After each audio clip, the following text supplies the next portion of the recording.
What's up, everybody? Welcome to this episode of Facts on the Ground. I'm Jesse Zerwell, and I'm joined, as always, by my co-host, Misty Winston. And today we're happy to have on once again comrade of ours, a friend of the show, repeat guest, Danny Sjursen. He's a former, uh, what was your rank when you I, retired from the I was Army, a by the major. Yeah, I way? was Okay. just high enough to be dangerous, but not high enough to make any real sway. former former army major, and now he is an anti-war activist. He writes frequently for different outlets about what's going on foreign policy wise with regard to the U.S. and its forever wars. He's also a co-host of the Fortress on the Hill podcast, and a lot more I could add to his CV. But we're glad to have him back on again today to discuss the recent Biden airstrikes on Syria. So, Danny, thanks once again for joining us. Always a pleasure. Always a good time. So, as I mentioned in the intro, you recently wrote a piece for In These Times. It came out on March 2nd. It's titled Joe Biden is Following a Blueprint for Forever War. And the subtitle, if you will, is Bombing Syria and Excusing the Crimes of the Saudi Crown Prince Won't Bring Us Any Closer to a Withdrawal from the Middle East. So, if there's a beginning, we can start from here, which I think would be prior to these recent strikes. Can we start there and kind of give some context to what's been happening? Definitely. I mean, the problem with the subtitle, a lot of times you don't end up writing them, right? When you publish places, is there's a vague implication that Biden never intended to withdraw from the Middle East, which I don't think is necessarily true. Um, I've said that maybe at the margins there are areas where a Biden administration might be preferable to Trump, but I'll tell you those margins are farther and farther out. But to give the context, Joe Biden inherits an Iran policy which was probably Trump's most hawkish.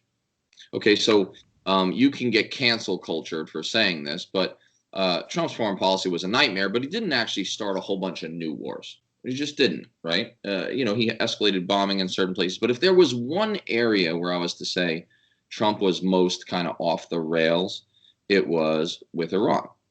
And I don't know if that's a Trump thing per se. I don't think Trump believed in anything enough to have like an ideology or a dogma about any one thing, but Mike Pompeo did, right? Hmm. Machiavelli Mike was all in. He's a real Iran hawk, and he's, best buddies with Bibi Netanyahu over in Israel. Hmm. And the Trump policy on Iran was really, really aggressive. And so, what does this mean? So, the current situation is set up by Trump's January 2020 assassination of a uniformed general slash second or third most important political figure in Iran and national hero, Qasem Soleimani. He did so, Trump did, with a drone strike on Iraqi soil, right? So sovereign Iraqi soil. And this was notionally in response to Iraqi militia rocket attacks on American bases. American bases, which, quite frankly, since the ISIS caliphate has been physically defeated, like the physical structure of holding land for quite some time now, really unclear what they were there for.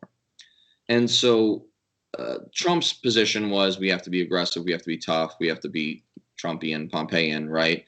But it didn't solve the problem because, a year and 2 months later, what we see is that those vaguely Iranian linked militias, which I think we'll get to that, but I think we give too much credit to Iran there. Like Iran is like perfectly pulling the strings, like no agency, like liberals love buzzwords, right? Like agency, everyone loves that. They give no agency to these Iraqi militias, like maybe they have their own agenda. But those attacks continued. And so Biden inherits this situation where the antagonism between Iran and the United States, and then of course Iran's again, vague allies within Iraq, but also within Syria, many of which were fighting ISIS with us, right? No one ever Hmm. liked about that. So we were like tacit allies. That tension is what Biden inherited. So he says he wants to get back into the Obama era Iran nuclear deal, which I think is positive, although he should go further.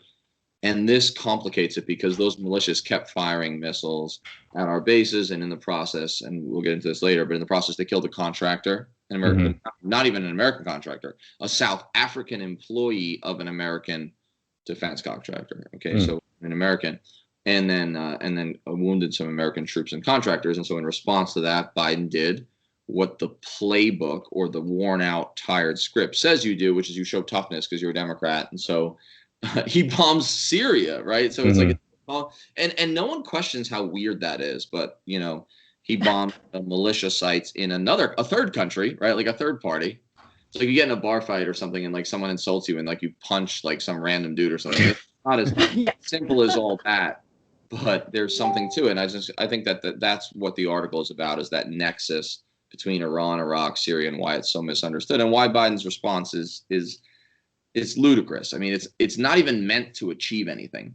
And we can talk Hmm. about that if you want. Yeah, Yeah. So. but we recently talked to Vanessa Beeley about this too, sort of, and she made the very great point that it's really not about, they're not going to attack Iran outright. They're not that dumb. So this is kind of a roundabout way that they can, kind of do that without really attacking Iran. So, it's just chicken shit stuff. It's this ridiculous, you know, empire unleashed nonsense that, it doesn't matter. I've said this a million times. It doesn't matter who's president. The foreign policy always remains the same. It really does not matter. Barack Obama was the same as Donald Trump is the same as Joe Biden, and that will just always continue.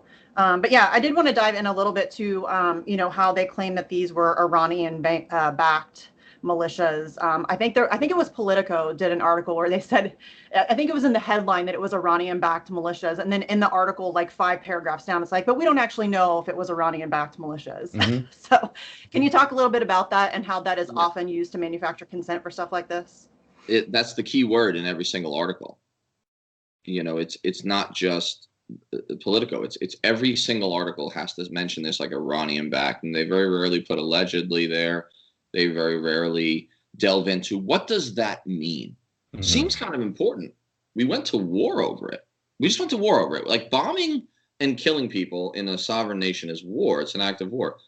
So what we went to war over is not the death of a contractor or the wounding of American soldiers. What we went to war over is that important hyphenated word, Iranian backed, Iranian linked, right? So one would think that a major paper of record, self-styled like the New York Times, would really dig into what that means. How exactly does Iran ostensibly control these militias? To what end? To what degree? And why is that a threat to the United States? You very rarely see this. What is lost in the reporting is what I mentioned, which is the Iraqi agency. It's interesting to me that we don't discuss why Iraqis, paramilitaries, militiamen, whatever you want to call them, they might have their own reasons to want to fling rockets at American bases. Hmm.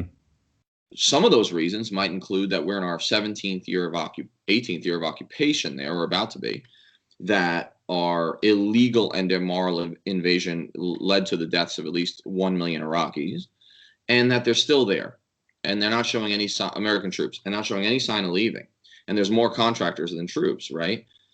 We actually eliminate the agency and the grievance of resistance, legitimate resistance. I mean, under international law, by the way, they actually have the right to attack our troops. No one ever Right. talks about that, right? Like if you're the occupying power, like you accept that. So I think this whole Iranian link thing, it takes the agency away from there. The second thing is like, I hate to say it this way because I understand how self-aggrandizing it can come off.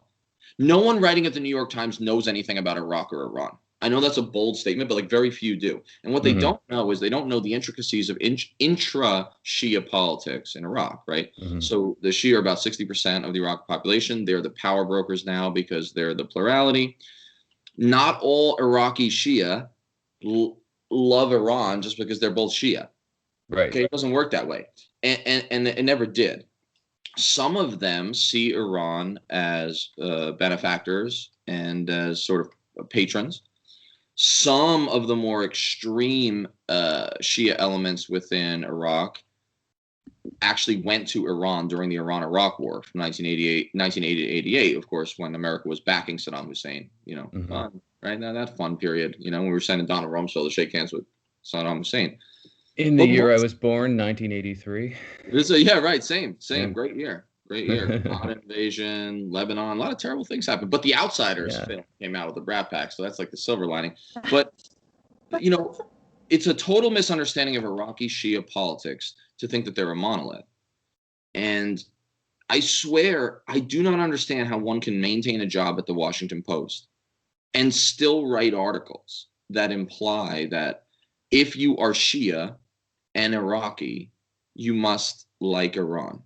They're also Shia. It's just like a total misunderstanding. My privates knew that wasn't true. My corporals in my squads, So I think the point here on the Iranian-backed thing is you use this, and don't get me wrong, some of these militias are vaguely linked with Iranian interests, and Iran is not above playing proxy politics and proxy war. I mean, why wouldn't they? We do. We do it the best. We're the best. If they learn from us. So there's some of it, but I think that by assigning that Iranian-linked or Iranian-backed moniker to every time you talk about these militias, what you do is you justify a response, because the militias in and of themselves, if we made the story about them and why they might want to fling rockets at us, we'd have to deal critically with our own occupation. We'd have to deal with those grievances. Now, the New York Times does not want to do that, right? The powers that be that own them don't want to do that. They don't want to deal with the fact, like, why are we in Iraq? Is it legitimate to resist an occupation in its 18th year after you've shattered a country? But if you put that Iranian-backed in front of it and you make it all about Iran, then you can say, no. Yes, these people are dying in Iraq. Yes, the actors shooting the rockets are in Iraq, but it's not really about Iraq, guys. It's about Iran. And we've demonized them so badly since 1979 that they've become like Russia, like China. They're like a mini new Cold War, except it's not new, it's old. And so I think that that's the story there.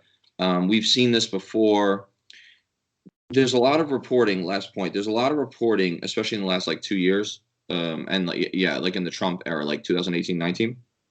They said about 900, 600, depending on the article read, 600 to 900 of the American soldiers that died in the Iraq War were killed by Iran. They say it like that. What they really mean is they have counted up how many American soldiers were killed by Shia militias, like the Mahdi army, the people who killed my soldiers, largely. And they say all the Americans killed by Shia militias, those bodies are on Iran. Like, it's like you're a cop and you're just going to put bodies on a drug gang. Like, oh, it's their responsibility. By doing that, though, they did the same thing. They pulled the agency away from those Iraqi militias. Why would the Shia want to attack us? Maybe they had their own reasons. And then you make Iran the villain. And one of my points in the article is it's funny that we don't do that for Saudi Arabia or the Gulf states, which backed the Sunni militias and insurgents who killed the lion's share of Americans in Iraq. Yeah, and that's something I'd like to hit on a little bit later. But if we could just home in a bit on these so-called militia groups, Iranian-backed militia groups, Kataib Hezbollah, and there's Kataib Saeed Shuhada, I believe it is. And what can you tell us about those groups? Do you have any idea what their aims are, what their platforms might be, how linked to Iran they actually are? So what's interesting about these groups is that there's a ton of them, right? You named two, Asab al-Haq is another big one, right? But there's like dozens. There's enough of them that they had to create an umbrella organization, the Iraqi government did, known as the PMF, the Popular Mobilization Forces. So there have been Iraqi Shia militias since about 2003 and 4. Turns out when you shatter a society and a resistance and an insurgency forms, and then the communal and sectarian groups go to war, neighborhoods and communities will form their own militias. It happened in America, by the way, if we had a civil war too, right? They have very localized interests. Some of them are more linked to Iran than others. Some actually are wildly opposed to Iran. They're Iraqi nationalists, right? One of the stories of Iraq that no one ever talks about, but I think it's the key one, is this. In the Iran-Iraq war, which killed 1 million people from 1980 to 88, which we green-lighted and then supported, the Iraqi side. Well, Iran as well. Right, and then we sold them, the Iran-Contra. We like to play both sides. Scandal, as it's still referred to. Right. Like it wasn't a crime. Right. Most impeachable offense since Watergate, but we know. Yeah. And now Oliver North has does he still have a show on Fox? He did until recently. I used to show a picture of of him testifying in front of Congress during Iran-Contra when I was teaching at West Point in his uniform and shit. And then I would show a picture of him on Fox, and I'd be like, "No consequences?" ? Yeah. But, no kidding. One of the things that's really important to understand here is Iraqi Shia are Arabs, okay, and Iranian Shia. And I'm not insulting your intelligence, but this does not get reported in mainstream outlets. Iranian Shia are Persians. Now, just because you're from a different ethnic group, a different ethno-historical identity group, does not mean that you automatically are antagonistic. But the implication is, in our simple-minded binary, is that Shia is Shia, and that's it. During the Iran-Iraq war, the vast majority of Iraqi Shia fought and died for the Arab-Iraqi cause. Very few of them showed any real sympathy for Iran. Very few of them went over to the Iranian side. Only a small number did. They were known as the Badr Brigade, many of whom are in the Iraqi government now. They were considered traitors, though, at the time. So my point in this is to say there's a lot of different militias. They form for a lot of different localized reasons, many of them to protect their own community. And the more recent outgrowths see themselves as the resistance. In fact, when they do their public affairs releases, because I read them, right, because I'm that much of a geek. I'm like, well, let's see what they really said. You ever notice no one reports on that? Wait, let's see what they have to say. Maybe they've got. They always refer to themselves as the resistance. So they may name their group or they may not, but they always throw themselves under this broad capital R resistance. So they start out as community protectors, again, in the Sunni Shia civil war. Then they go a little bit dormant during the Obama pullout. So we're talking after the surge, 2010, 2011, 2012. And then, of course, ISIS forms. ISIS forms, takes a third of Iraq, takes the north, the second city, Mosul, it's like if someone took Chicago in America, right? Took all the west. In response to that, in 2014, it looks like ISIS is coming to Baghdad. And if ISIS comes to Baghdad, they said what they were basically going to do, which was cut off the heads of a lot of Shia. And Baghdad's full of Shia because Shia won the civil war by ethnic cleansing Baghdad of the Sunnis. Ali Sistani, the most important Shia Ayatollah, who's a peaceful guy, actually, he never supported the insurgency. He did a fatwa, a big call, a pronouncement, and said, Shia. He's the Grand Ayatollah of Iraq. That's correct. Yeah. So he studied in Iran, but he's the most important Shia Ayatollah. Mm-hmm. People love him. His picture's everywhere. His picture's everyone's house in Baghdad, right? He's somebody who rarely gets mentioned as far as the decision making goes with regard to Iraq, the geopolitical decision making, and also, I guess, the regional decision making. But anyway. But he matters. Is the point. Yeah, you're right, because sometimes power brokers don't get elected.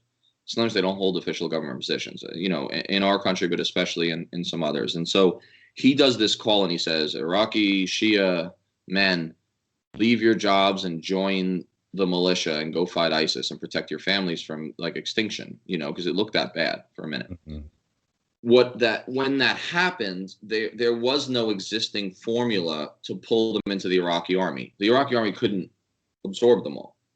So the existing militias from the old civil war kind of flared up again and absorbed them in from their communities. And then some new militias formed. And these PMF militias, some of whom are now shooting rockets at our troops, were on our side in the anti-ISIS fight. They did an enormous amount of the fighting under American air support. So we were on the same side, just like Iran was, just like Russia was. We were on the same side against ISIS, right? It was complicated. We were basically on the same side. We all fought ISIS. No one likes ISIS. They're not very likable. Now when America didn't leave. They look, militias, paramilitaries, they want to continue to exist. There's like a bureaucratic infighting, there's a relevancy battle. It's hard to give up that power. I've seen it in Baghdad. I've seen 17-year-old kids who really like the way a leather jacket and a pistol in their belt feels while they extort people at the gas station, right? In the Mahdi army, in one of the Shia militias I fought against. Telling that kid the war is over, go back to selling bread for your father at a stand, that's not very glamorous. I mean, it's not unlike drug gangs in America, right? I mean, there's a power that comes with it. There's more than the money, in other words, right? So then they rebranded themselves, partly cynically, but partly legitimately, into this resistance. And so there's all these different militias, some of which are more linked to Iran than others, some of which get funding and or arms from Iran. But I really can't stand this language I constantly hear where it's like, oh, the rockets and the guns come from Iran. Maybe some do, but I don't know. Anybody who's walked a beat in Baghdad knows if you want a gun or a rocket, like they got them.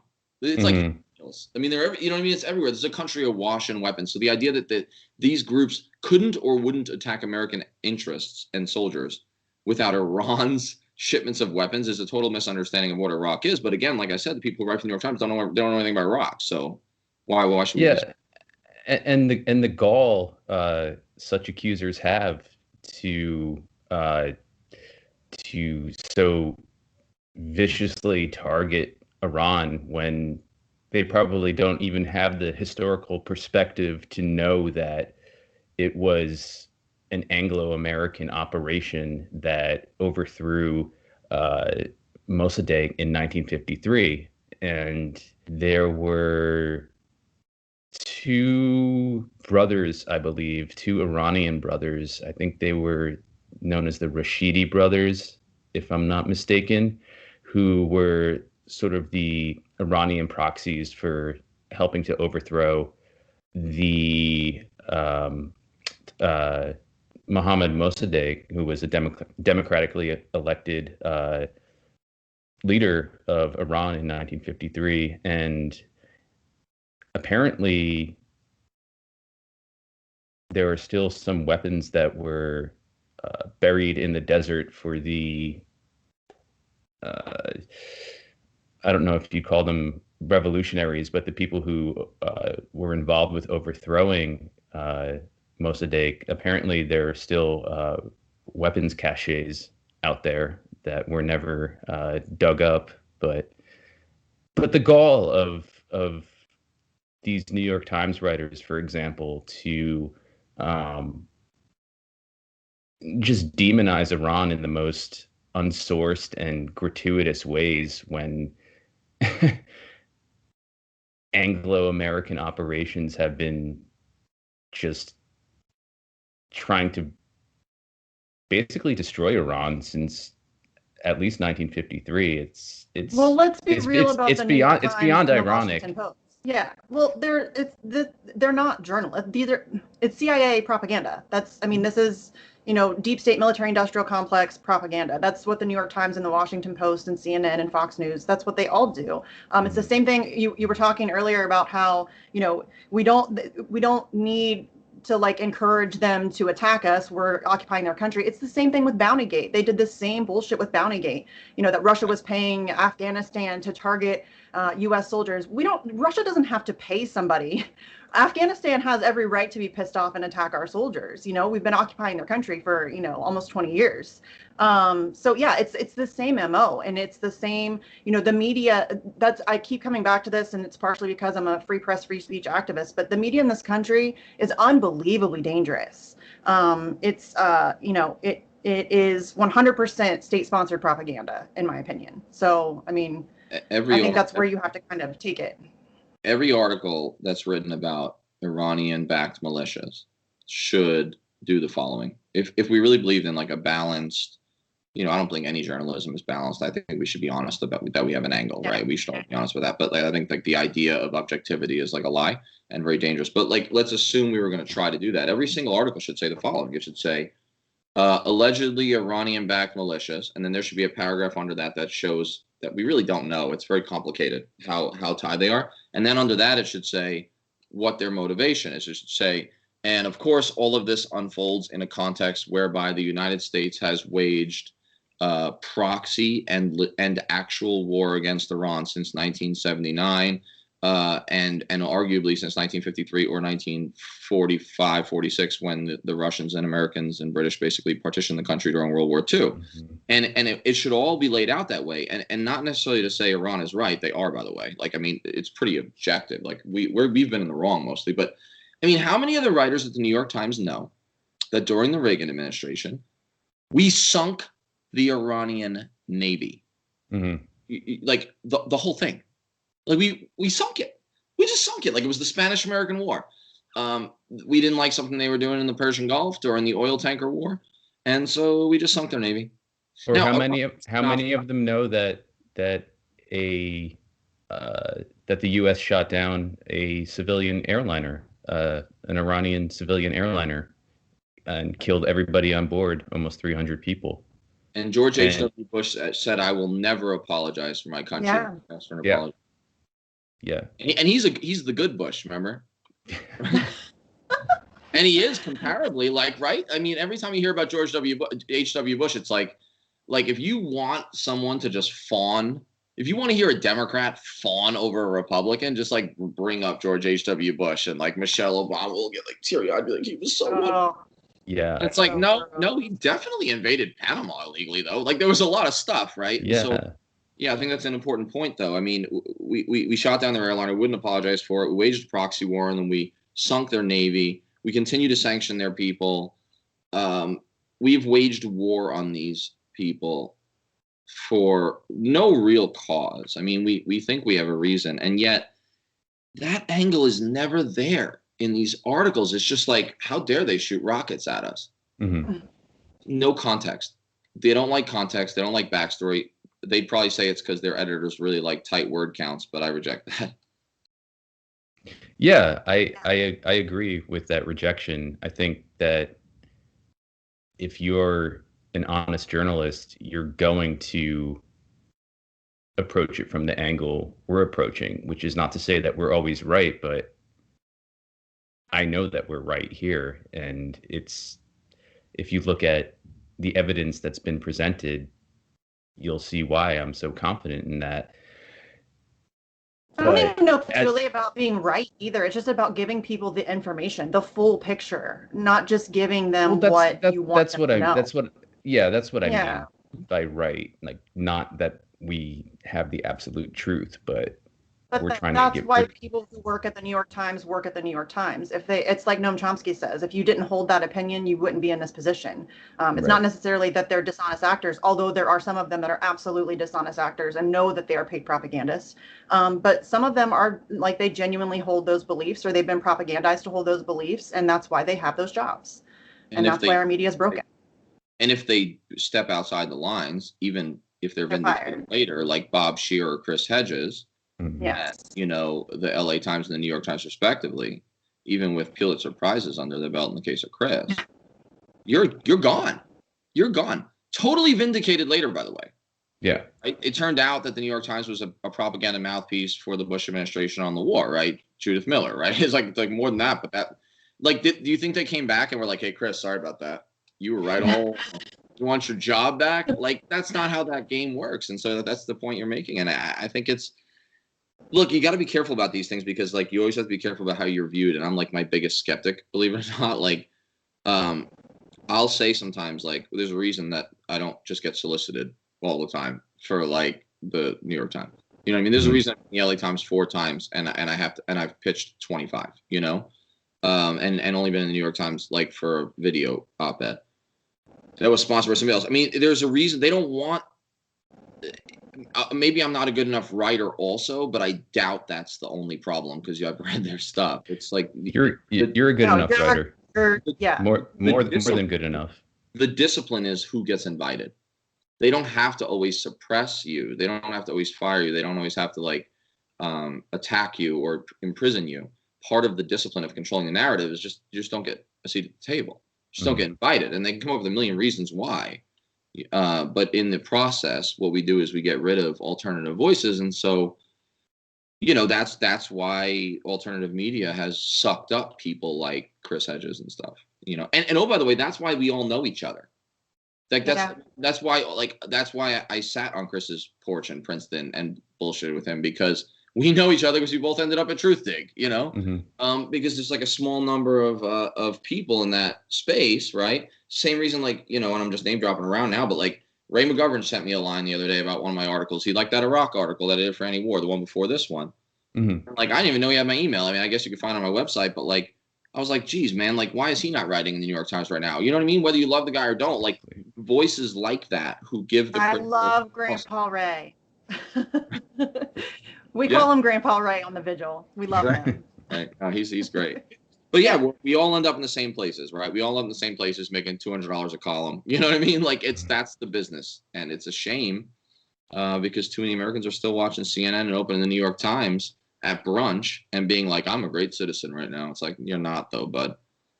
Yeah. And speaking of CNN, there are several links in these Times piece to CNN reports, if you want to be that generous, about what happened. And you read them and it's like reading an alternative reality of sorts, or like a hologram of what actually happened. So this line in particular, and it reminds me so much of Norman Schwarzkopf when he said, "We don't do body counts." Up to a handful of militants were killed in the strikes, a U.S. official told CNN. So can you just talk about this kind of pseudo reporting and what it's doing to shape the narrative? How many times on CNN in the last 2 months has what happened, which I'm not minimizing, but has what happened on January 6th been reported as a violent and deadly uprising? How many people really died? Well, people had heart attacks and stuff. There were some suicide deaths, but really there was like a death, right? I raise that not to say that it wasn't violent and it wasn't problematic. I raise it to say, if you're brown and foreign, a handful is specific enough, right? And we've seen this before. We've seen this movie before. I talked about this years ago, back when ISIS was still blowing a lot of stuff in a lot of different capitals, right? If ISIS does a suicide bombing or like a cafe shootout in Belgium, we get an exact count of the dead, and all their faces are on the screen because we empathize with them. They look like us, right? They're sort of Christian, they're sort of white. One of those Belgium attacks happened on the same day as, I believe, 148 Turks were killed in a suicide bombing, or twin suicide bombings in Ankara, right, the capital. The number kept changing. It wasn't specific. We never saw their faces. We never saw their names. And so my point on this is, it's not only racial. It's a question of which lives matter, right? You always hear this talk like Black Lives Matter, all lives matter. We argue about that. And I'm like, okay, well, I do think all lives should matter, not in the way that the people who say all lives matter mean it. But they don't, though, do they? I mean, to Americans, let's be clear. I'm talking polite liberals. That's my least favorite humans. Like polite liberals who say that they really have empathy and they're all about that. They don't care about body counts overseas. Not really. They don't have, those people don't have mothers. That's the way they act, right? They act like they're not somebody's son. And especially if they're enemy, right? Quote unquote enemy, like these militiamen. So yeah, we hear that there's a handful, and you know what? You'll never really see. And it is difficult to determine with an airstrike, because unless you do what we call a battle damage assessment, BDA. One of my least favorite missions when I was a soldier, especially in Afghanistan, was I would call in a bombing on the regular, because I'm like a vague war criminal. And I would, after we would like drop some bombs on like Taliban guys that were probably attacking us, the requirement for an infantryman, a scout in my time in Afghanistan, you had to go do a BDA. You had to go to the site. Now, I knew we would never find any bodies. We might find some blood. We might find like a toe or something. Like, it's like Big Lebowski. I'll get you a toe. I'll get your toe by 3 afternoon with nail polish. But like, because they pull their bodies away, right? You know what I mean? But we had to do it. It's really difficult to do in a place like Syria, though, because we don't really have troops. We have some troops on the ground, but they're not like in the area. So like if we bomb a militia site, we can't really go like find out. And the militia doesn't want to advertise their losses unless they can show that we killed a bunch of civilians. Then they will do that because that benefits them, and it's possible. But my point is, like, okay, yes, it is difficult, but what you won't see, I would argue, is you will not see a correction. You will not see an update to tell you exactly how many a handful is, because there's really no interest in that, because we don't care. No, you're right. Liberals do fine. not care. Like I saw on Twitter, people were saying, yeah, but they attacked us first. And I'm like, but wait a minute. What are we doing there? We're illegally occupying a sovereign nation. Like people don't even put those things together. That it's an illegal occupation of a foreign nation. And if they attacked us, they actually have every right to do so. We're there illegally. We weren't invited. And that always, like, liberals pay no mind whatsoever to that fact. Like, that's a fact. We're there illegally. Yeah, and I it's really interesting to see people tweeted out justify it. I tweeted out last night, even if Congress had approved the bombing of Syria, it would remain a war crime. The U.S. unloaded its missiles from Iraq, which it's illegally occupied since 2003, into Syria, which the U.S. has illegally occupied since 2014. So there's no way to justify it. I like the term they Oh, attacked. but they'll try. They say they attacked us first, and I want to say, well, that's an interesting use of the word first. Like, where do you start the clock? Yeah, Like, exactly. it all depends on start the clock, because, I mean, like you mentioned 1953, I can mention 1946. Like, what do you mean first? And then, also, what's really interesting about this is, what we never talk about? I thought it was important. It did get reported in the mainstream media right after we assassinated the head of an important agency of a sovereign nation we're at war with, right? Qasem Soleimani. Iraq's parliament voted to, kick us out. They said, no, thank you. We do not like you here anymore. This is fascinating to me because I was part of the great adventure known as Operation Iraqi Freedom. And a lot of young people don't really remember this anymore. It's like ancient history, even though it was only 17 years ago. But you guys remember, we were there. Why? Well, first WMD, then that didn't pan out. Well, they were colluding with Al-Qaeda. Well, that turned out to be a lie. So why were we there then? To bring democracy to the Middle East. Now, isn't it interesting that we would fight a mission, 5,000-ish Americans died for it, and, a million Iraqis, but who cares about them, right? But, like, a lot of people died, and a lot of society was shattered, all in the interest of creating a sovereign Iraqi democracy. And in the end, they kind of got one. It's a mess, and it's a Shia chauvinist nightmare, but okay, let's assume it's a democracy. When that democracy that we created and that we sacrificed all this money, blood, treasure for, decides to exercise its democratic sovereignty and say, would you guys leave? We'd like you to leave. Mike Pompeo was like, nah. Yeah. Kick that shit, old school imperialist. And no one ever talks about that, because if they did, then it would feed the narrative, which is the correct narrative in a way, of the resistance, which is, look, we tried through the democratic institutions that you imposed upon us to ask you to leave. You said no, thank you. And Trump said he'll sanction them like they've never been sanctioned before. I love his hyperbole. It's actually refreshing in a way. But, like, he said that, and then we didn't leave. And, well, if we tried the democratic way, we tried your way, what you say is your way, America, that didn't work. So, we did instead. We got some rockets. Well, we're gonna try that. I think you're absolutely right, and I think one of the main causes of that is that the U.S. never intended to leave once it invaded and occupied. The Green Zone is the biggest U.S. embassy in the world, if I'm not mistaken. Mm-hmm. So that's there. There's no intention of a complete lack of U.S. presence in Iraq. And I still think, well, it's not just that I think, it's a matter of reality that the U.S. is still an invader and occupier in that country. And as long as it keeps up its just the Green Zone, which is huge, as I'm sure you can attest to much better than I can, it's going to remain an invader and an occupier. So sometimes war and occupation is like the banality of evil, like Hannah Arendt style.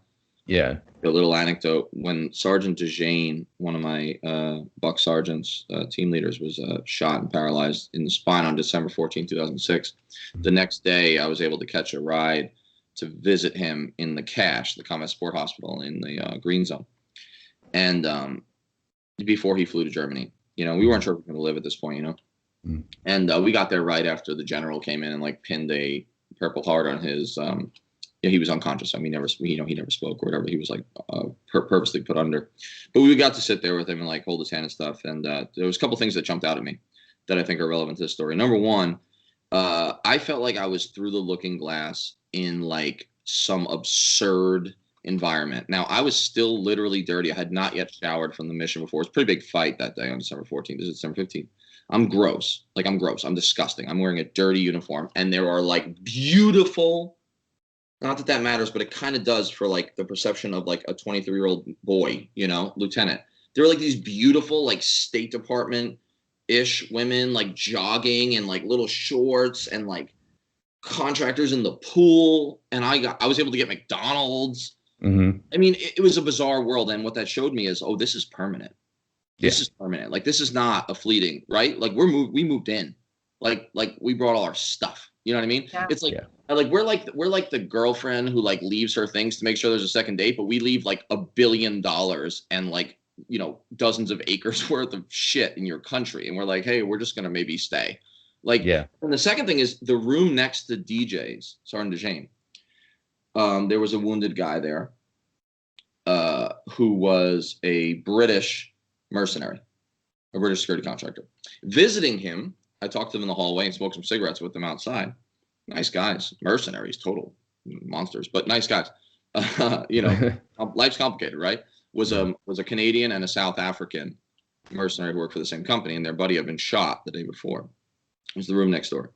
And of course, I think this matters because the person who was killed that these Biden attacks, bombings were like ostensibly in response to was a contractor, a security contractor working for the Sallyport organization, which is a subsidiary of Caliban, which is an even bigger defense contractor.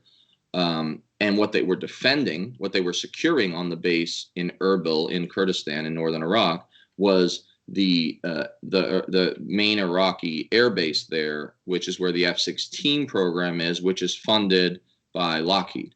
Mm-hmm. And the people on the board of Caliban and Sallyport, the security contracting companies that this contractor was killed, that we then bombed another country over, many of them also sit on like the Lockheed and Raytheon boards. So in other words, why am I saying this? This is twisted and there's so much backstory. And honestly, has anyone seen that reported? No one ever talks about who was this guy who got killed? Who was he? Who did he work for? Why was he there? Like, even forget about the troops. Like, that's not even half the story. We move in with our private mercenaries, and then we go to war on their behalf.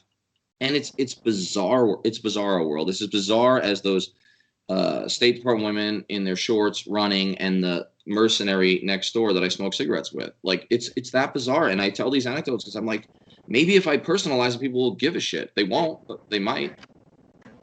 Well, I think it is important to tell those stories, and to people who give a shit, those stories will resonate, and hopefully they'll learn something from them or be enlightened in some way. And yeah, it's like, it almost reminds me of Baudrillard and the simulacrum, like how you describe the green zone. It's like, yeah, we took all our stuff there and we think we can just like plant it as the new Roman Empire, and that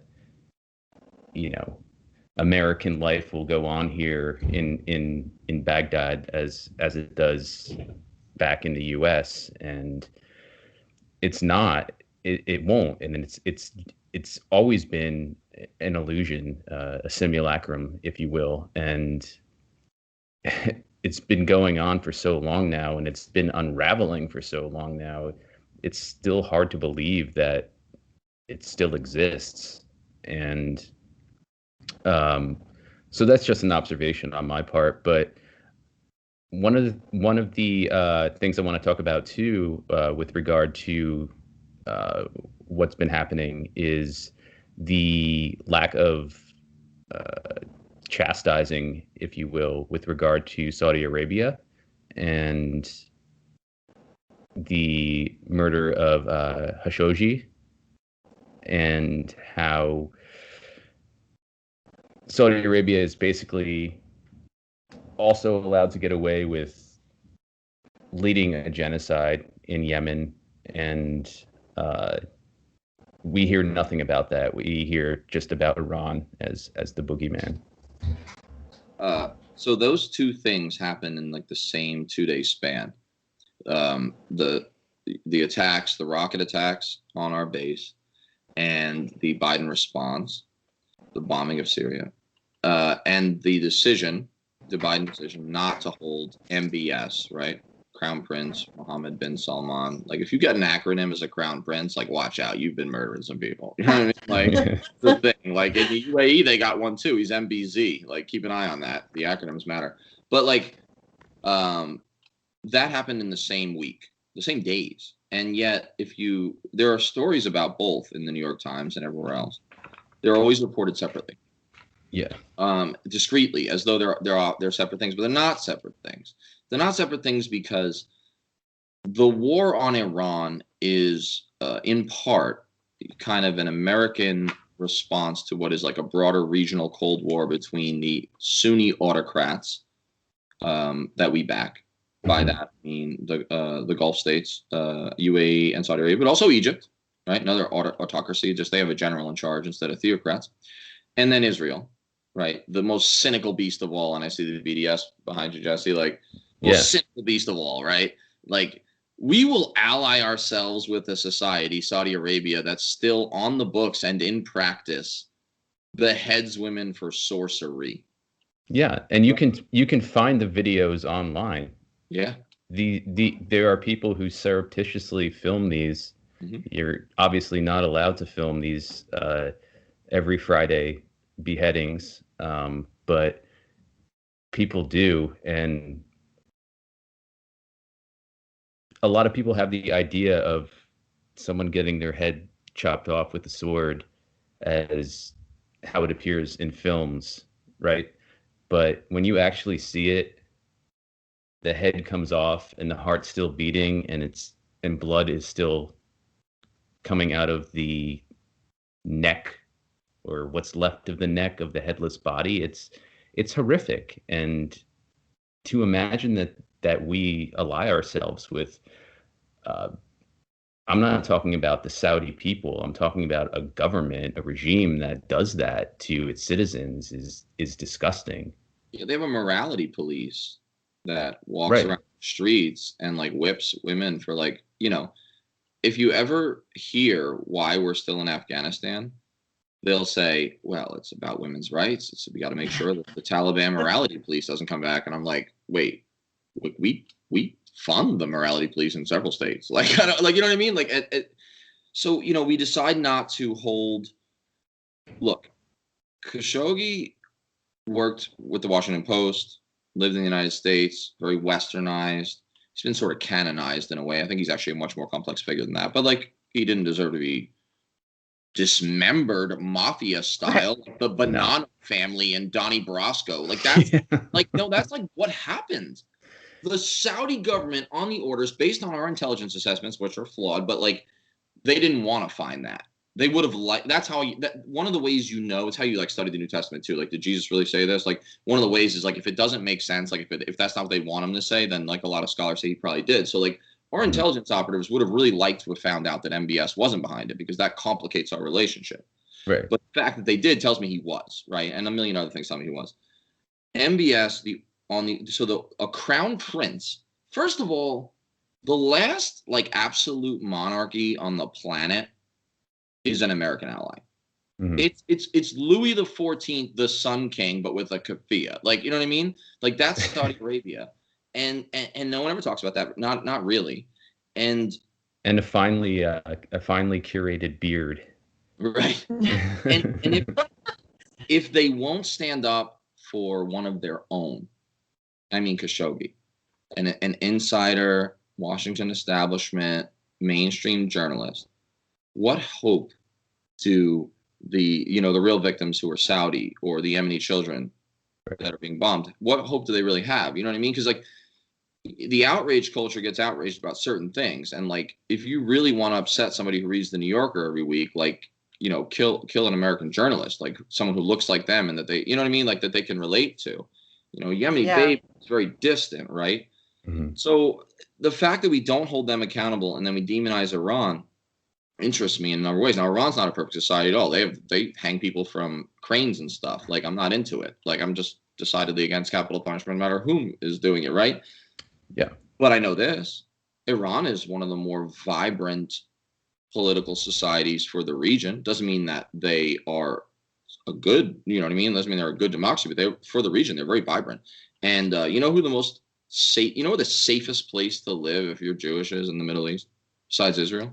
I'm going to say Iran. So Ron, they have a look. I'm not saying Last time I checked, there were 25,000, at least 25,000 Jewish citizens of Iran. I'm sure it's increased since then. in their constitution they have a separate parliamentary seat set aside, Lebanon style, that has to be held by a Jewish, an Iranian Jew. Hmm. This is not to say that like Iranian society is perfect or I'd like to live there or I'd like us to model. I'm saying, why is that never talked about? Like Saudi Arabia is a way. Look, they both suck. Okay, let's be clear. Like the civil society in both these countries is utterly flawed. But like if I'm a betting man, like if I have to decide where I want to live, if I'm a woman, if I'm a woman, Mhm. like I am a woman, and they're like, hey, you got two choices. Like you're gonna like live in like the exurbs of Tehran, or you're gonna be in a Riyadh. Like I'm going Tehran every time because I could still like color the front of my hair a little with some blonde streaks and like push my hijab back a little bit, and I'll probably get away with it. It's Hmm. a way more vibrant society. It's a way more open society. That's also never reported upon. The Saudis get a pass for murdering an American, resident journalist, one of their own, but Iran might be linked to these militias Hmm. indirectly that fired rockets that killed a mercenary, and we'll go to war on that. We'll go to war Yeah, on that. And Well, I it's but mean, to be we'll only fair, kill a though, handful of people. well, there's video evidence of, United States military killing two Reuters journalists, and nothing was done. So it does not at all surprise me that we are not punishing Saudi Arabia for their participation in the murder of a journalist. We are currently, right now, torturing and illegally detaining another journalist. So yeah, this doesn't surprise me at all, and I think that's what gets lost a lot in these conversations is that people fail to realize that this really has nothing to do with right or wrong or who's the bad guy or who's the good guy. They're all bad guys, and there is no justification for any of this stuff. It doesn't matter how hard you want to find a situation where your team is the good team or the right team or fighting for the just cause. That's just not the case. And this is, I think that especially in the United States, there's this American exceptionalism where if we're doing it, then it's fine. It must be fine. I mean, it's us. It's fine. We're spreading democracy. And I think that's, again, where our media is failing us because they're not giving us all of the information. They're not telling us everything that's happening. They're not showing the pictures of the 1,000 U.S. bases across the globe.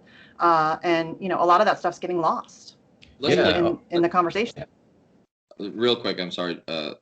Let's play Kissinger for a second. Let's make believe that realism is a thing. Let's make believe he wasn't a war criminal who wasn't always realistic. Let's just do the strategic geopolitics thing. Let's assume everything America says is right. Even so, every aspect of America's Iran policy, especially since Trump came in and kind of undid the Obama like vague nuclear deal that kind of made things a little better, Mhm. everything we've done has empowered the hardliners.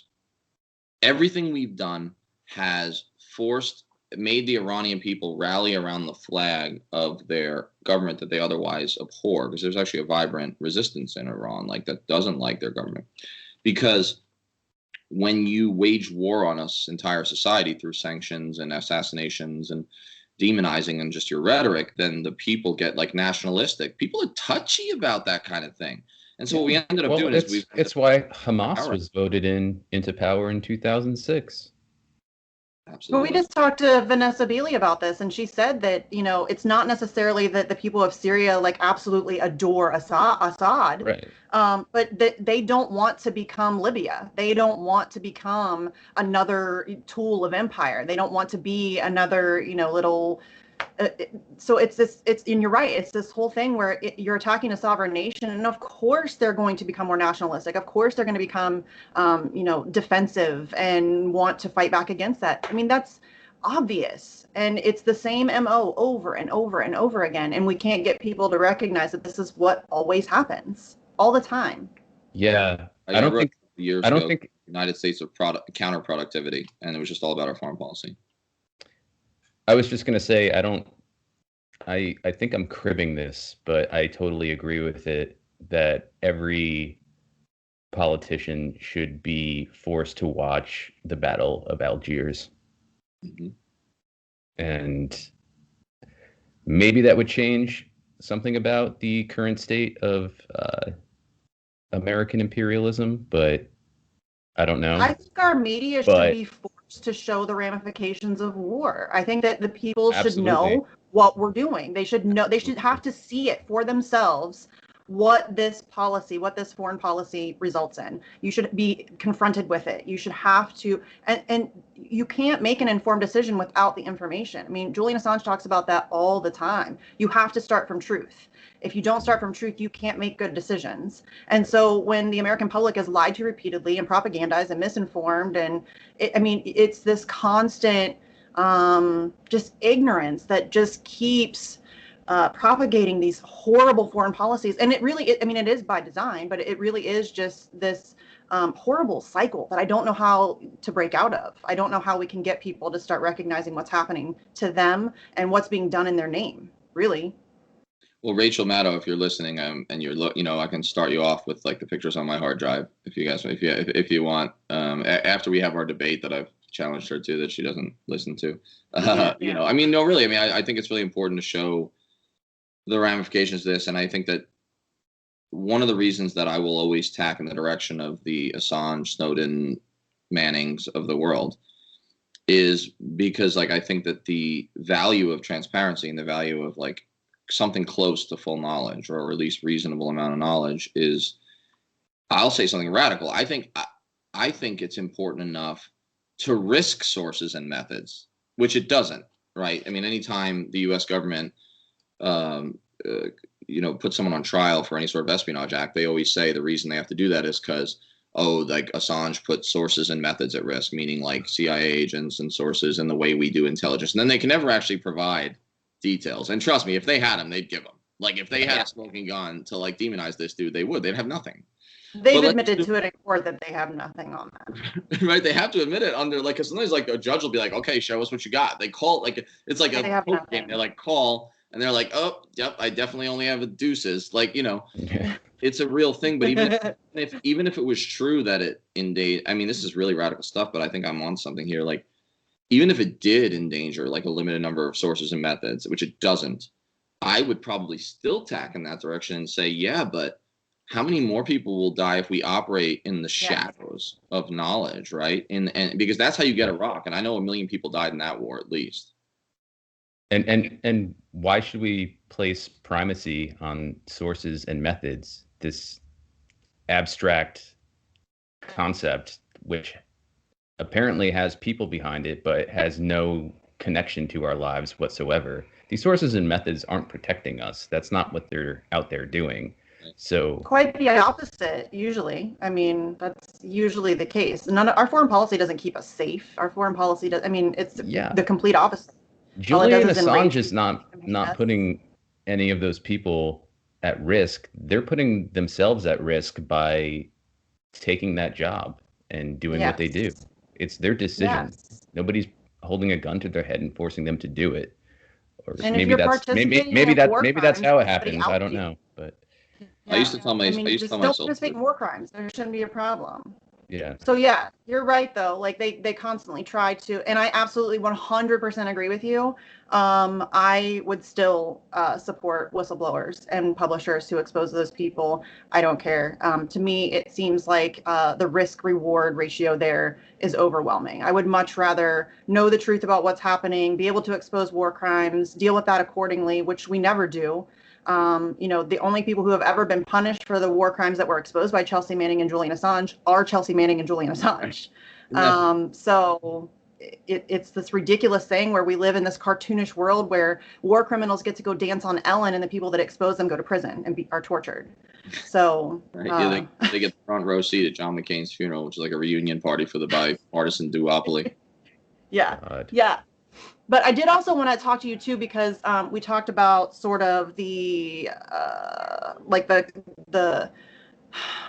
the ridiculousness of Joe Biden continuing to perpetuate these wars. And in your article, you touch on the fact that he himself thinks that his son's cancer comes from exposure to toxic burn pits when he was in Iraq. And so the fact that he is heartless enough to continue to expose soldiers to those types of situations and that environment really, I think, to me, speaks to his character and just who he is as a person and as a president. So yeah, can you talk a little bit about that and how that is really just kind of disgusting? Human nature, the human condition fascinates me to no end. I mean, I geek out on this stuff. And Joe Biden, the man, right? Joe Biden, the persona, the individual, and also what he represents is to me. I mean, you got to go straight Greek. It's like a tragic comedy, and I no one is one thing. Like it's a gray world. We're all complicated. Hitler loved his dogs. And I'm not saying Biden is Hitler, but the point is, like, he's more like a geriatric Odysseus, right? Who like abandons Philoctetes. Like this. No, but Philoctetes times like however many million people there are in the U.S. right now, or basically just everybody in the world. Speaking of this, like I'm thinking about the Odyssey, and I'm thinking, like, what the best thing we could do for Joe Biden would be is we would like tie him to the mast of his ship and like blindfold and like cover his ears so like the sirens or whatever, like Jake Sullivan and company, can't like get through to him. So that like, he might have a chance of making a decent decision based on like whatever empathy he has for like the soldiers and his son and stuff. No, I think the tragic comedy of it, the tragedy of it really is that I don't even know that he sees it. I don't even know that he's his own actor. Like, I don't even know that and none of us are completely, but I don't know if he's totally in control of his own like emotions, because Biden can hold two ideas in his head at the same time that really don't make any sense. And I feel like if you sat in your living room, he might be one guy and have like one set of empathy, but like he's bombing Syria to protect bases in Iraq that shouldn't be there in a war that he now says he opposed. He didn't, but he now has said he's turned against, where his son, he believed, was his oldest and beloved son. Like, I think he loves his son. Like, I believe him, I don't think he's just a monster. Like, this is interesting to me. And it like, the fallibility of it, of like the human condition. And you know what it makes me think? My final point on this, it makes me think this. The imperial presidency, the harnessing and centralization of power in the executive branch that we've witnessed since the end of the Second World War is problematic for a million reasons. And one of them is this. One of those reasons is because I just don't trust humans. I don't trust myself. Like, for one person to have that much power, because Biden is a classic example of the dissonance required to run the American empire, the cognitive dissonance. And I do think that like someone really could write a remarkable, like, tragic satire of like the Greek mold about the man, and perpetuating these wars, even knowing what happened to his son or what he believes happened to his son. Wow. I don't even know. Yeah, well, no, I know, and that's why I wanted to ask you about it, because I find the like human psychology very fascinating myself. And seeing Tammy Duckworth advocate for keeping the war going, and we can't bring the soldiers home because we got to keep them safe. And what? I think she's a double amputee, and what are you talking about? And so seeing that kind of just departure from like reality and humanity is really fascinating to me. And I know that, power corrupts, and I know that power kind of attracts a certain kind of person and all of those things, but it is really fascinating to me to, I mean, if it were me, and I'm thinking of like myself as a mother, and my child went to war and, developed cancer from being exposed to horrible things and died at a very young age, I would never, I mean, I don't advocate for war now, but I would still, like, it would be like a no-brainer that it would, no, no, no, no. Like the personalization of it would make it too hard for me to justify it anymore. And the fact that he's able to continue doing this, and really have no, he's not embarrassed by it. He doesn't, it just seems like it just comes natural to him. It's not, and nobody ever asks him about it, of course. I mean, you're never going to find a mainstream media outlet that will ask him about that. But it is super fascinating to me how they're able to kind of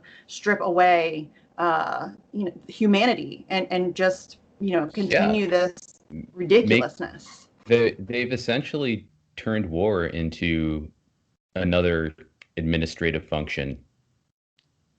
Yeah. Well, That's it's our how economy. that's how they treat it. That's why, you know, Biden bombed Syria, and then it's a small group of us who are talking about it. You know, at least critically, you hear nothing critical in mainstream media. It's just been accepted among the, uh, I don't want to like attribute like ignorance to all of the uh, electorate, but it seems like it's just been accepted by most of the American people as well that war, or in this case, it's war crimes are just another administrative function to be carried out. Hmm. I can admit it's like a bureaucrat who runs like Social Security at this point. Hmm. I mean, it's that banal. It's that abstract. It's really, look, the night, if you don't want to sleep at night, like, think on this for a second. You're saying how you like personalize it as a mother. And I think that there are plenty of mothers who would personalize it and then make the right call. The first mother ever to be Secretary of State said that it was worth the cost of 500,000 dead Iraqi children under our sanctions. I mean, that keeps me up at night. Yeah. Madam Albright. Right? Yeah. And Madeleine Albright, right, in the 90s, in the Clinton administration, another polite liberal, quote unquote, administration. This is scary to me because, one of the things about some of the war crimes and like genocides and ethnic cleansings that's happened is like there's two ways. There's like the messy way. We're talking like the Hutus and the Tutsis, like where it's like machetes over the course of 3 weeks. Like that seems horrific. That scares me less though than the mechanistic and bureaucratic killing that we saw in certain European states and certain other societies. I do not think that like America's policy amounts to Nazi genocide, but I do know that it has killed millions. And it has done so with that same sort of like mechanistic, the trains run on time, bureaucratic like paperwork. Like, if it was paperwork that allowed the Nazis to do their bidding, in the American Empire, it's PowerPoint slide. You know what I mean? Like a lot of evil has been done behind a PowerPoint slide. It's very like, so I think what you're saying is really important, Jesse, in the sense of like it's just like this, both of you, it's like this bureaucratic function that becomes an abstraction such that no one thinks it's weird that our soldiers who shouldn't have been in Iraq were attacked by rockets, and then our response was to bomb a third-party nation. No one thinks that's weird.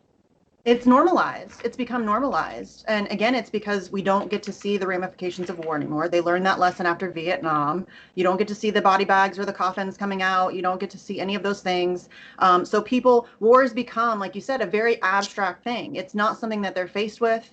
It's not, it's just, and when you have a hyper propagandized country, and where every sporting event is a military industrial complex commercial and parade, it becomes this thing that just people just shrug it off. It's just, oh, okay, that's how things work. And nobody questions it. Nobody thinks to ask the hard questions like, why are we even there? Like, why were they even able to attack us? What is the point? What are we doing there? Are we there legally? Nobody asks those questions because it's just become normalized. It's this normal part of American culture. We have an economy of death and destruction. If we didn't have the military industrial complex and defense contractors and all of those things, I mean, I don't know where we would be economically, and that's a problem. And it really has just become hyper normalized, where this is just something that everybody expects, and they don't think to question it. It's just, oh, it's the way things work. So yeah, their propaganda has been very effective in creating this new reality in this country, I think. And I think the economic component is a huge part of why we're witnessing what we're witnessing. There's a business to be made out of this, and there's actually a really good article in Prospect magazine. I happen to get this free trial issue. I have it like all crumbled up in the wardrobe over there, but this really good article about the British ties to the Saudi-led genocide in Yemen, the British business ties. And I was rereading through some of it in prep for this interview, and thinking that a lot of what we're talking about, including like the main point, the strikes on Syria, it has to do with economics. Like, that's an inextricable part of what's happening, I think. But I'd just like to get your perspective on that. The contractors who are at risk and sometimes are killed and wounded in Iraq, and more often than not, it's been contractors who've been killed and wounded as much as soldiers in Afghanistan and Iraq, and even in like Kenya when there was that attack on the base, right, by Al-Shabaab. The companies, okay, the private security contractor corporations they work for largely protect programs like the F-16 that are funded and profit the big three or big five gun runners, Lockheed, Raytheon, etc., who sent their former board members to be atop the Biden foreign policy establishment. That's not a conspiracy theory. That's not building connectivity where it doesn't exist. That's just very basic. That's just basic. That's 101. I never have thought that the military industrial complex is a perfectly well-oiled machine where there's like one person like pulling the strings. I wish it was. It'd be easier to fight. But I do think that you cannot uncouple that fact. I mean, if an alien, this is an important thought experiment that I constantly use. If an alien came, like an enlightened alien who didn't know anything about the Earth came, and they were like, they saw what happened in Iraq just now, they would be so bizarre to them. They'd be like, wait a second. So you've got like a government that's supposed to be like a good one, not like the bad Trump one, that is populated by people who like used to work for this war industry. And then they continue this war that really doesn't have any hope. And like they respond and go to more war on behalf of the contractors who like largely work on behalf of the same companies that populate the top of the administration. They would look at that and say, are you guys crazy? Yeah. Well, we've been in it so long, right? It's so complex and twisted now that like no one can remember how it all started. You know, and, like, and nobody wants to think or talk about it anymore either. That's the problem. It's like, oh well, that's just been going on for almost 18 years now. It's just one of those things, like snow in the winter. Like, yeah, just one of those things. Still happens. People sometimes ask me, they say, and it's not a nice question. It's they don't mean it nicely. They'll say to me, well, what do you want? In other words, what they're saying is, what is the point of your life? Like why do you do what you do? It's a fair question in a way. When they frame it that way, it's almost like what they're really saying, I think, the subtext is, nothing's going to change. Like, why do you care so much, basically? Right. And what I answer it pretty basically, like, I don't know. I just want decency. Like, I just want to call out indecency wherever I see it, no matter who's responsible for it. And like, even if it won't happen because I wrote some shit down or said some insufferable things, like, I just feel like you get one shot at this. Like, so like self-righteous that sounds like, do something, right? Like whatever your ability is. But the question itself is instructive because the question demonstrates that apathy and like almost like a nihilism and a fatalism about it. It's like, this is just how it is. Yeah, well, It could be it, worse. You could have it Trump. He's orange. Like, you know, I well mean, it that's how it's framed. it presupposes that you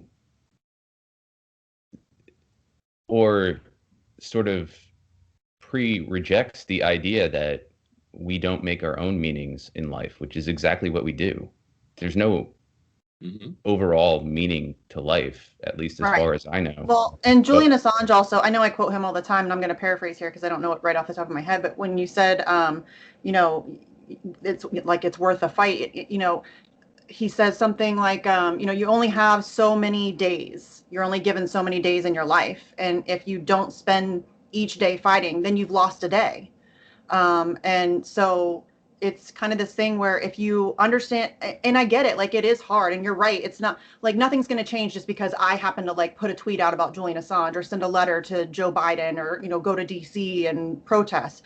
But I'm like one tiny little piece of a bigger picture that could make a difference. And it's not like we haven't seen that. I hate when people get this defeatist attitude, which is weird for me to say because I am a cynic. But if I didn't have like this tiny little bit of hope, I wouldn't do what I do.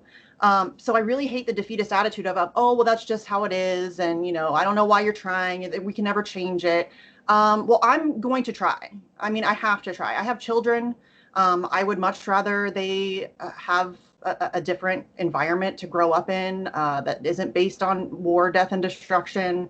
And I would much rather them not have to deal with the threat of empire and surveillance state and all of those things that we're dealing with now. So yeah, I really hate that defeatist attitude. I really hate when people just want to throw in the towel or don't even want to try because, well, that's just how it is. Well, that's how it is because nobody fights back against it. Nobody tries to change it, and yeah, it's not it like and it permanent.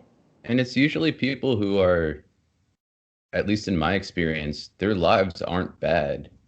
They're Yeah. just they're but I can tell they're look, we're all discontent in our own ways. I can tell they're discontent though. They don't get satisfaction from being on their phone all the time, their new phone or like their new laptop or from their new shoes. Maybe they get a burst of satisfaction or feel good from that, some kind of dopamine release. But It's like a short-term hit, though. yeah, but it always seems like privileged people who are more apt to have that attitude that Misty just described. But that's just in my observation. But I do think it's true, and I think that's why we are seeing the war on Iraq enter its 18th year, um, because that discontent breeds not just narcissism but nihilism, and like, well, it's not even like what can I do about it? It's like, well, who cares? Like my phone Mm-hmm. stopped working. Well, So and now we have this new threat of, and I wanted to ask you about, I know we need to wrap here pretty soon, Danny, but I did want to ask you about this new threat kind of Patriot Act 2.0 and this whole domestic terrorism thing. Because it seems to me like the war on terror is now being brought home and it's now going to be waged against our own people. So I just kind of wanted to get your take on that and see what you think moving forward, how the Biden administration is going to handle that, because it's not looking good, in my opinion. and also just to sorry to add to that long question, a very good question, but um, can you discuss the role Russia has been playing in this? Russia is always in the background. I mean, if you look at Syria, for example, like, why are we in Syria? Well, that explanation has changed time and time again, right? It was ISIS. It was get rid of Assad. Then Trump was like, then it was like protect the Kurds, but not really. And then it was, well, we're gonna just like guard the oil. Like, I like Trump's way. I do. Mm-hmm. Like, I think it's horrifying, but I like it when he's like, nope, we're gonna take some oil, bitches. Like, it's like amazing. I'm like, thank you. Yeah. Now I know you're a monster. But it keeps changing, right? But what's always in the background is this idea that we're there to contain Iran and also contain Russia, right? Everything is about this like ledger. There's like this zero sum ledger in geopolitics. This is what they think. And like a win for you is a loss for Russia, but they don't even know how to define a win or a loss, and they don't even realize that Russia's not even like a thing, like that. It doesn't affect us in most ways, right? Right. But this does play at home too, because one of the reasons you need a Russia or a China or whatever the other is, whatever like the perennial and like supposedly existential enemy is because it makes all things permissible at home. Civil liberties violations. Ask Martin Luther King. He knows something about that, because when he was killed, when he was assassinated, about half of Americans thought he was a communist. And in 1983, I believe, Jesse, it might have been the same year as our birth again, when they tried to make Martin Luther King Day a holiday, about half the Republican senators, including member John McCain, nice Republican, they voted against it because they said, no, we still think he was pretty much a communist. Yeah. So very genteel man. Yeah, really, just a great guy. So lovely man. An example of human decency, to quote AOC.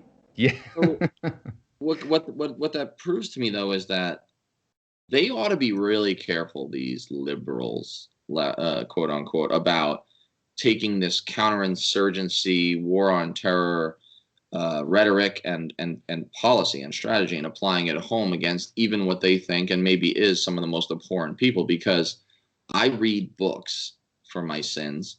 And in those books, what I find, they're usually history books, is that ever, always, and forever, whenever you squelch civil liberties, whenever you declare war on aspects of your own people and then come up with the legalistic means to do it, right? Espionage acts, sedition acts, with all throughout history, always they end up turned on you. Mm-hmm. The people who supported it, and it's often liberals, by the way. It's often liberals. Look back at Wilson in World War I. The people who put it in place to fight some like presumed like monster, like in this case, the white nationalists or the Trumpian folks, just wait. Government doesn't give power back. Yeah. It uses those tools and it will turn them on you when you just, and also the assumption. I like to call that the Robespierre effect. Right. No, really though. Yeah. Like Robespierre is one of my favorite people, because like Robespierre is like one of the heads of the French Revolution. And he's this massive atheist. We talk about the human nature thing, right? And then lost his head. And then he creates a new religion where he's the god, and he builds a paper mache mountain that he like comes down upon, and he calls it like the new cult of like the supreme deity. So they got rid of the church, and then he made himself the church. And oh, by the way, there's some cool things about Robespierre. I don't hate everything about him, but like this to me is really instructive. It will get turned on you. It will get turned on you. Revolutions eat their young. Government suppression eats its own. The liberals are going to rue the day they did this, or they might not even realize it. It'll get turned on them, and then they'll start the clock of history the day before and be like, these terrible Republicans are using this war on terror stuff against us. And you'll be like, no, remember when you did it? And they'll be like, no, I don't do that, because history started yesterday. Every single American government decision, especially in some ways among otherwise polite and urbane liberals, is like that Drew Barrymore, Adam Sandler movie, 51st Dates. Like every day, history and policy starts anew. Yeah, you know me, my cultural references. But like every day it starts anew. And so when we talk about Iraq, like we started this thing on Iraq and Syria, they always start the clock. I actually like that movie, by the way. I've never seen it. I know what it's about, but I've never seen it. Wouldn't it be nice? Like sometimes when I'm in my car and I need a good cry, it's like boom. Yeah, but yeah, but what you're saying about starting the clock, I think you're spot on, and that's what we see in the 24-hour news cycle too, is that every story is of today or of the moment, and it has no historical context to it. So it could be Israel carpet bombing Gaza yet again, and the clock started with whatever invented or real rocket fire there might have been, and that's a huge problem. It dilutes the truth of what's actually happening for people who want to know what's happening, and diluted truth is essentially lies. So and real people die behind those.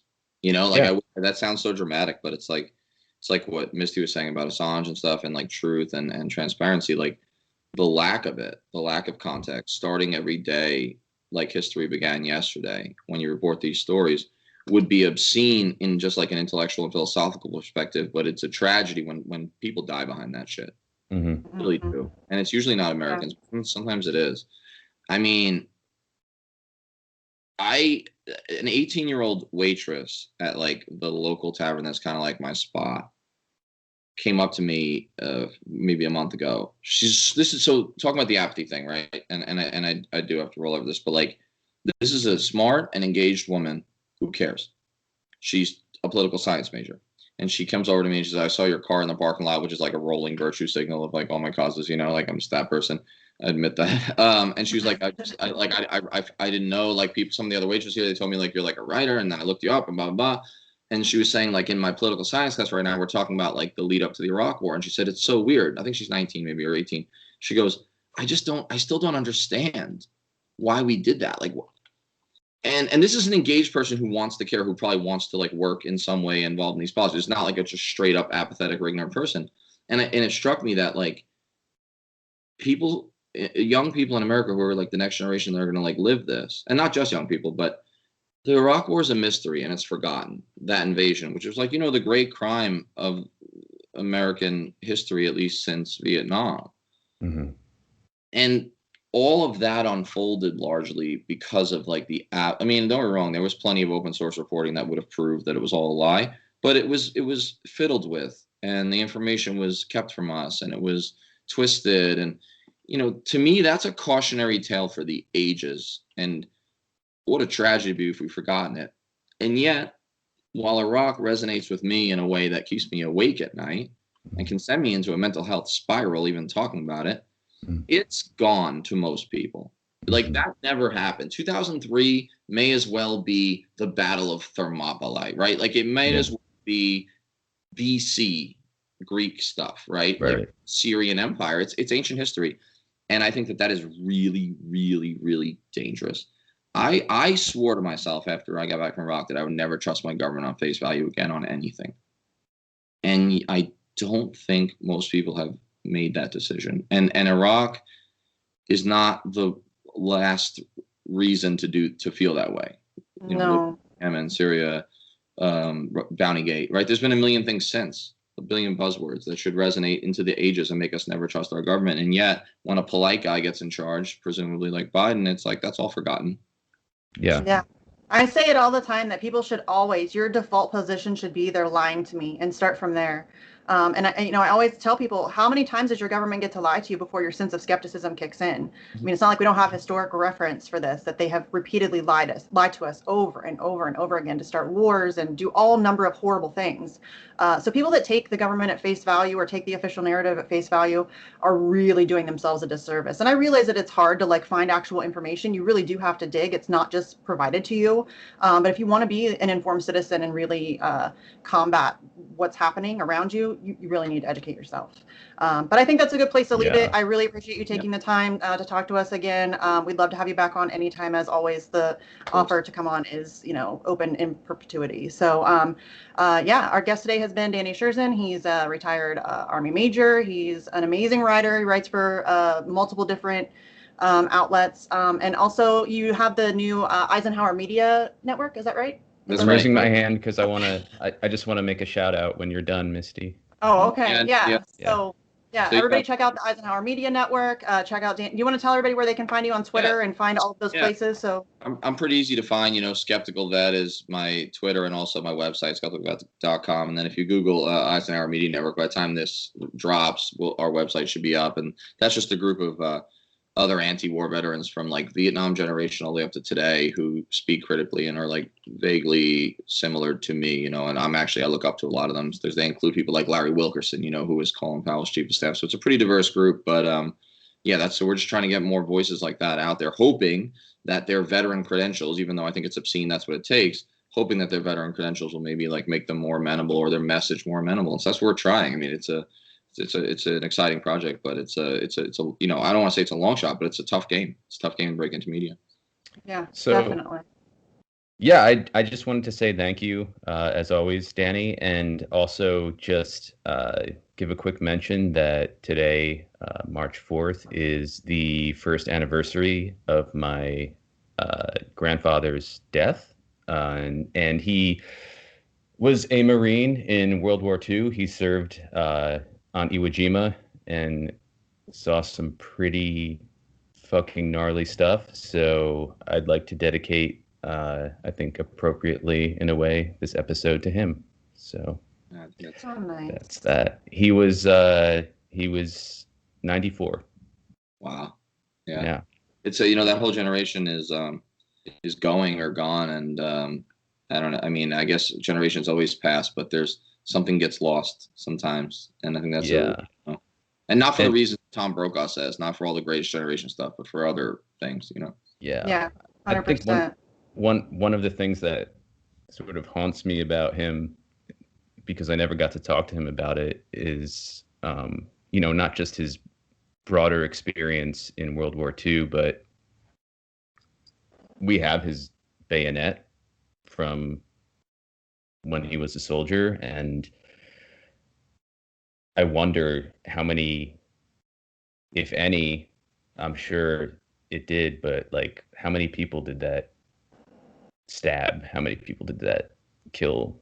And what kind of experience, both physically and psychologically, that must have been. So, yeah, but he was a great guy. Ed Quigley, that's his name. That's where I get my Irish side from. And yeah, first anniversary of his death. So Well, I'm sorry for your shout loss. out, shout out to him. Yeah, I'm very sorry for your loss. I'm glad that we could do this Sorry, episode. I that think was a it's very long fitting. ramble. Oh, that's all right. I think it's very fitting that this is like the episode that we're doing today. So yeah. Once again, Danny, thank you for joining us. And we'll hopefully talk to you again soon. And thanks everybody for watching. And we'll catch you next time. Peace.